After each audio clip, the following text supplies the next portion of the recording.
But anyway, Clash of Champions on Sunday. Here's the full rundown of the card and my predictions for each outing.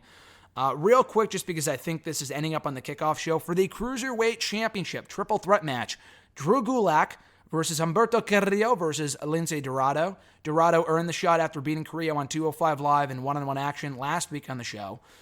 This should be a really good match. I think Carrillo and Gulak is the direction they're ultimately heading in, and Dorado is only added so Gulak can pin someone other than Carrillo to retain his title, which I think is smart.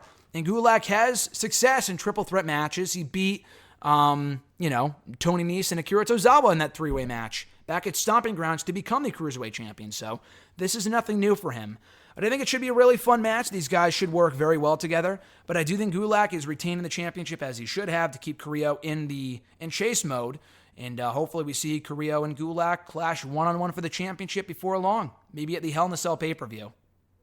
For the Intercontinental Championship, The Miz versus current champion Shinsuke Nakamura. Should be a good match. I don't think we've ever seen Nakamura and Miz one-on-one in WWE before. They haven't done a ton to get people excited for this match just because that belt means nothing right now. But I do expect Zayn to factor into the finish somehow to allow Nakamura to retain the title. I honestly could see a scenario where Miz becomes the champion just for WWE to spite Chris Jericho, who is now in AEW and he's a 9-time champion. You gotta figure that Miz is snapping his record at some point. So I imagine Miz will beat that record eventually. I just don't think it happens so soon. So I could see Miz winning on Sunday for him to tie Jericho's record before ultimately beating it. But I don't think that's a terrible idea, I just don't think you need to cut short Nakamura's reign at this point. He just joined up with Sami. To cut the reign short on Sunday I think would be a mistake, even though it would be a good win for The Miz. But I do think Nakamura will win though. For the WWE Women's Tag Team Championship, Alexa Bliss and Nikki Cross versus challengers Mandy Rose and Sonya Deville. Bliss and Cross have already knocked off everyone in the division, including Rose and Deville before. They've already beaten the Kabuki Warriors, the Iconics. I guess it would make sense for them to lose the championships here, but the titles mean nothing. They just won them a month ago. I would give them a little longer of a reign before having them drop it. So I'm going to say Bliss and Nikki Cross, but just because, they've already beaten every other team, and Nikki Cross beat Mandy Rose on Tuesday, which is usually booking 101 for the challengers winning on the pay-per-view. I could see Rose and Deville winning. I just think it's too soon. So I'm going to say Bloss, because of Bliss and Nikki Cross. That's an ugly tag team name. Bliss and Cross retaining their championships at Clash of Champions. If I had to put another match in the kickoff show, this would be it, because I just don't really care about it or the titles. Roman Reigns versus Eric Rowan, the sole non-championship match on the show. Roman Reigns has got to win. I know it's no disqualification. Maybe they can have Daniel Bryan interfere and help Rowan win. But it's fucking Eric Rowan, people. Roman Reigns has to win, and I think he will. For the United States Championship, AJ Styles versus Cedric Alexander, the latest addition to the card after Monday's Raw, after Alexander beat AJ at the in the main event of Raw on Monday night. This pay-per-view is emanating from Alexander's hometown of Charlotte, North Carolina. So coming off the momentum that he got on Raw this week, I think it would be awesome if he beat AJ for that title. AJ still has plenty of opponents to run through. They can always rekindle the rivalry with Ricochet at some point if they want to. They could have him face Rey Mysterio, and I would believe to be a dream match. That's what I would consider to be a dream match. They could do that at some point. There's a lot of different opponents for AJ before he drops that championship eventually. But I think it'd be a great win for Alexander to beat AJ in his hometown. The crowd would go nuts. Should be a great match. Selfishly, I want Alexander to win the title. I just don't see it happening. So I think AJ will retain here after he lost, technically twice on Monday's Raw. For these SmackDown Tag Team titles, the New Day versus the Revival. The New Day should win just because they are a SmackDown Tag Team. The Revival are not.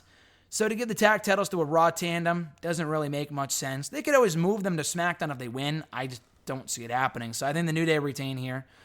For the SmackDown Women's Championship, Bayley versus Charlotte Flair should be a great match. Bayley just went heel. They had her win on Tuesday, but they did have her pinned on Monday's Raw, which that was a mistake. She should win here, maybe by cheating, finally cementing herself as a heel in the process. So hopefully she cheats to win and retains her championship. For the Raw Women's Championship, Becky Lynch versus Sasha Banks.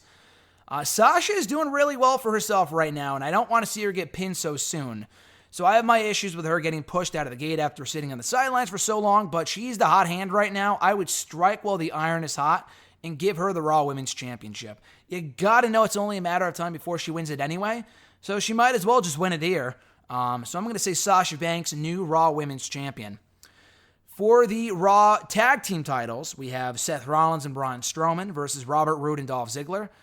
How much longer can Rollins and Strowman hold on to the gold? It's kind of a dumb thing they have the championships to begin with, but it should be a good match. I think Robert Roode and Ziggler should win, new Raw Tag Team Champions, after some miscommunication between Rollins and Strowman.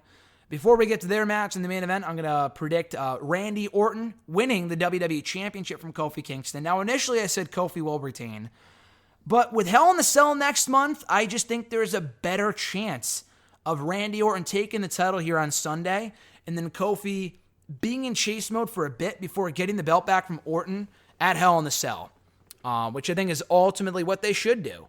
Just because Orton losing here and then losing again at Hell in the Cell just doesn't make much sense.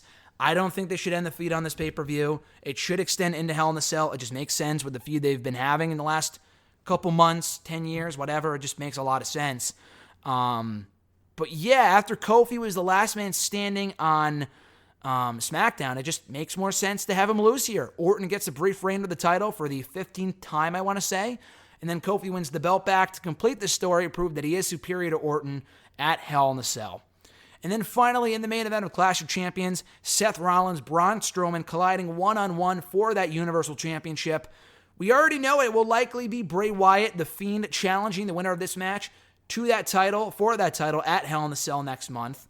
And Rollins just makes more sense. He just got the belt back at SummerSlam. Strowman does nothing for me as champion. I gotta say Rollins walks out still the Universal Champion. There's a decent chance we get an odd finish after Bray Wyatt interferes and, sets up a three-way for Hell in the Cell or just protects Rollins and Strowman in defeat. But that's such a bullshit finish. I really hope they don't do that. We've seen that before. It's really lame. So I hope Rollins wins clean and then gets maybe attacked by The Fiend afterwards to set the stage for the Hell in the Cell main event of Rollins and The Fiend for the Universal Championship.